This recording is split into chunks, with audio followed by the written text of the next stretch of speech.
Hi students, in this third video for online lecture 1, we are now going to talk about accuracy, precision, and more importantly, significant figures.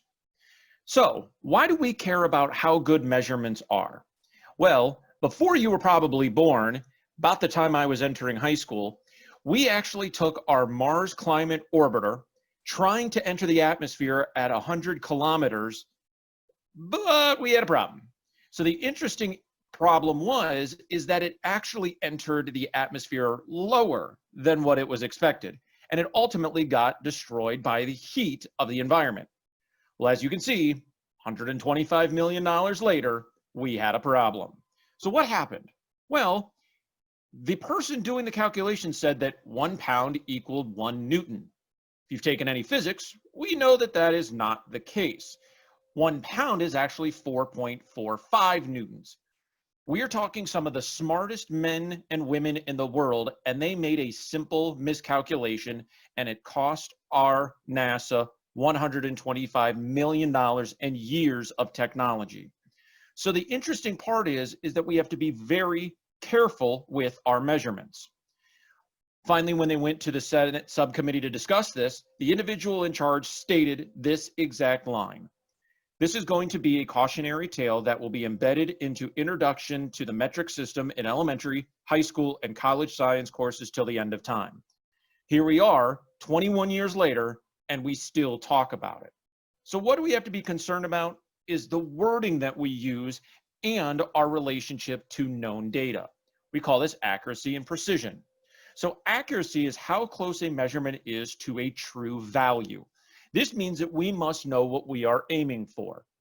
If we want 1 kilogram, we know that we should be very close to 1 kilogram.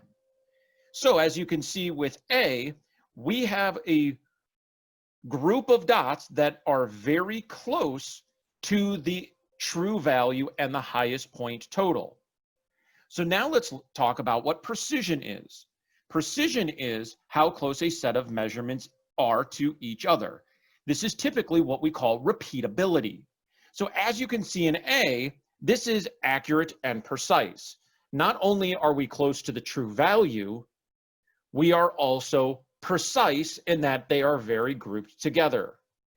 Now, if you look at B, we are precise but not accurate. Notice that they are all grouped, but they are lacking the accuracy towards the 100-point bullseye.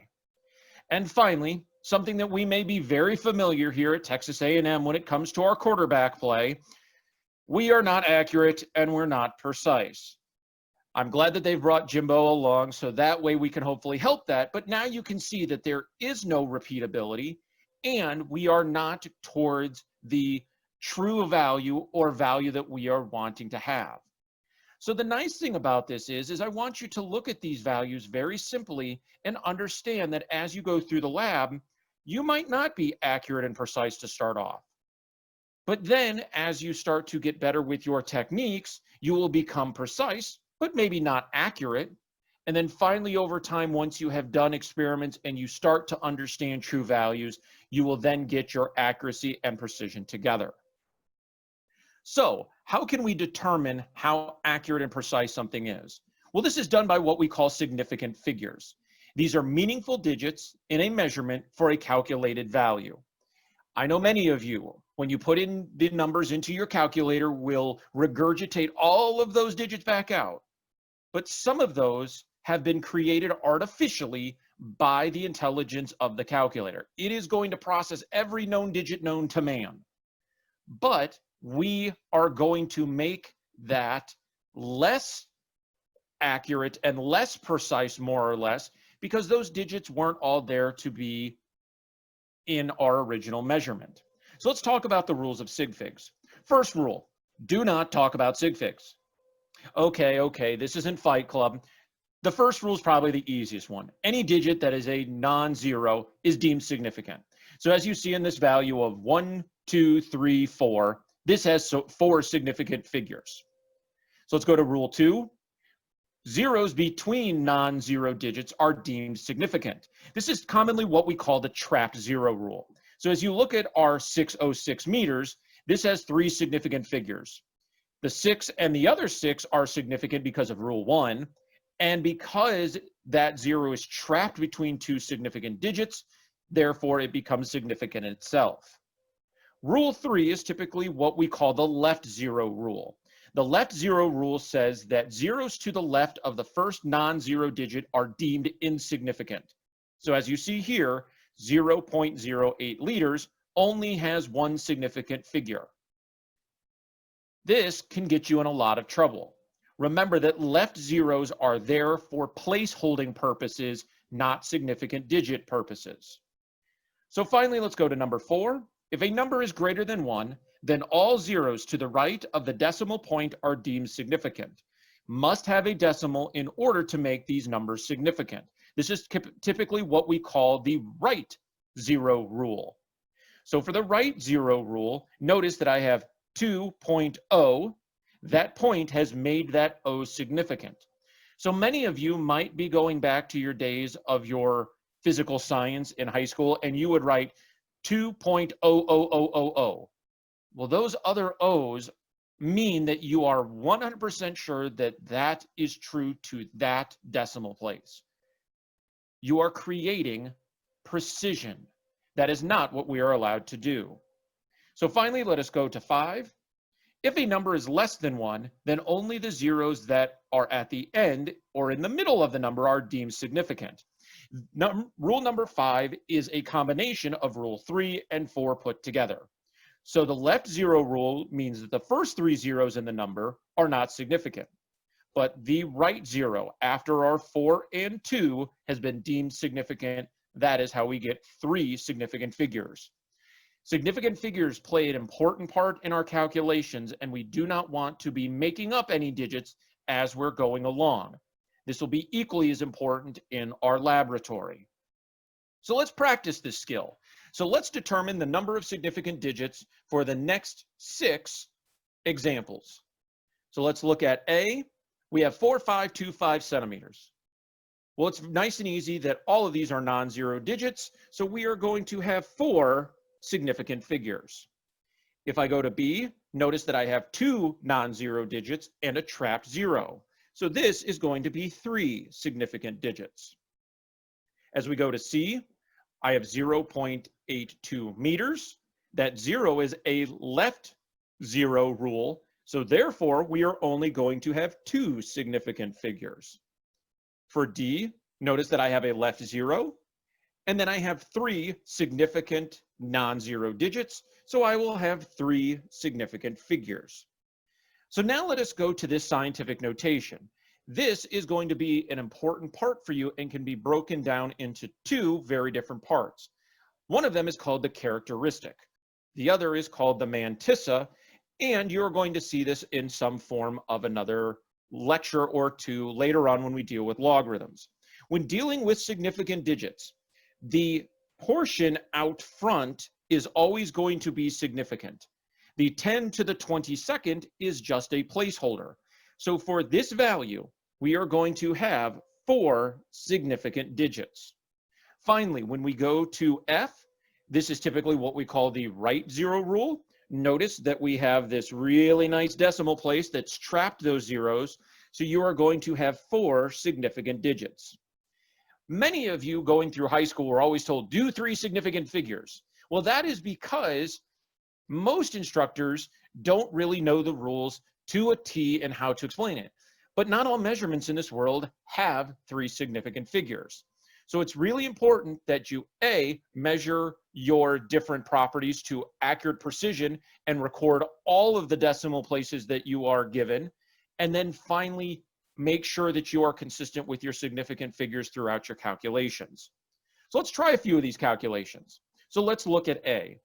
I have 11,254.1 grams, and then finally I have 0.1983 grams. So we now have to talk about the order of operations and the rules of sig figs.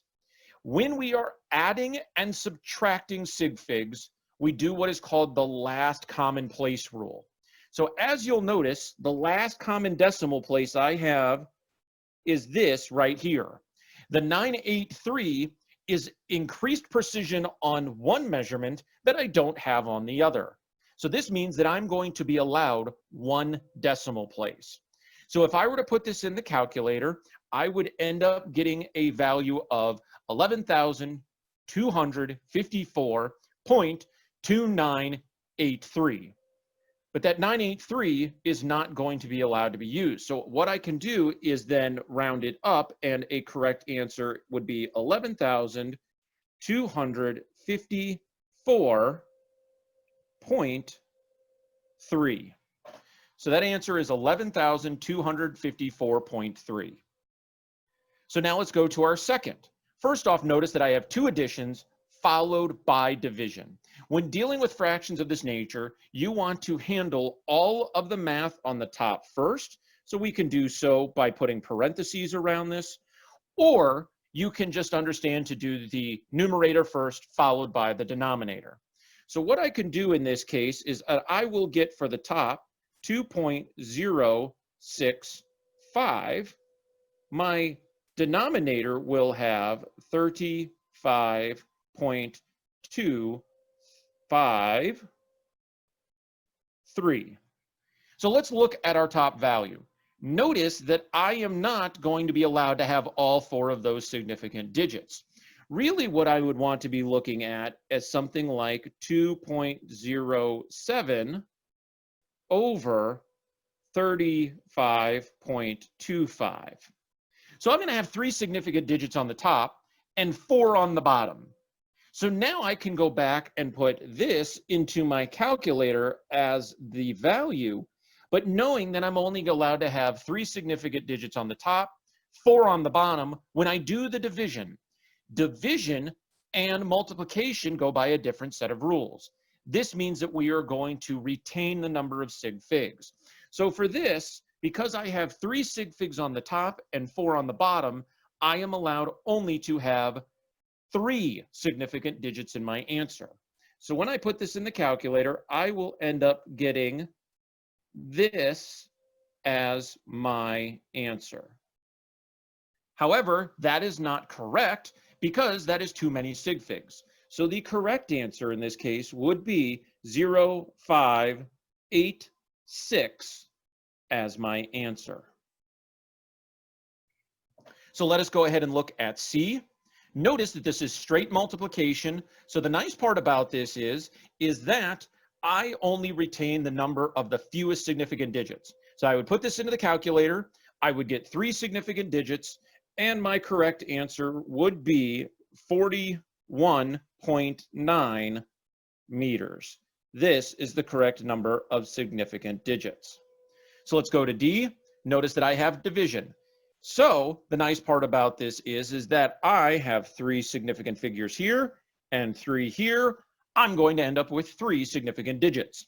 So this means that I would end up with a value of 0.000174. Now that's a little cumbersome to write, and this is where our scientific notation benefits us. We know that these 3 digits right here are the significant ones. So it's better for us to actually go and do this and say 1.74 times 10 to the minus 4th is going to be a much better answer. That way, 1, you're not writing zeros, and we have put those significant digits out front in our example. I'm going to let you do example E on your own, and notice that it has mixed operators in our various different orders. So remember to follow your order of operation. Typically what you know is PEMDAS, so that's parentheses, exponents, multiplication and division, and addition and subtraction. But remember, when you go and change operators from multiplication and division, remember that parentheses might have addition in it, so you might have to use the addition rule. When you're doing exponents, that's multiplication. So make sure that you are using the rules for that operator at that time. In this video, you have not only seen how accuracy and precision are incredibly important, but also how you can calculate the number of significant figures in a calculation. You are going to use this for the entirety of the semester and your general chemistry career. Have a great day.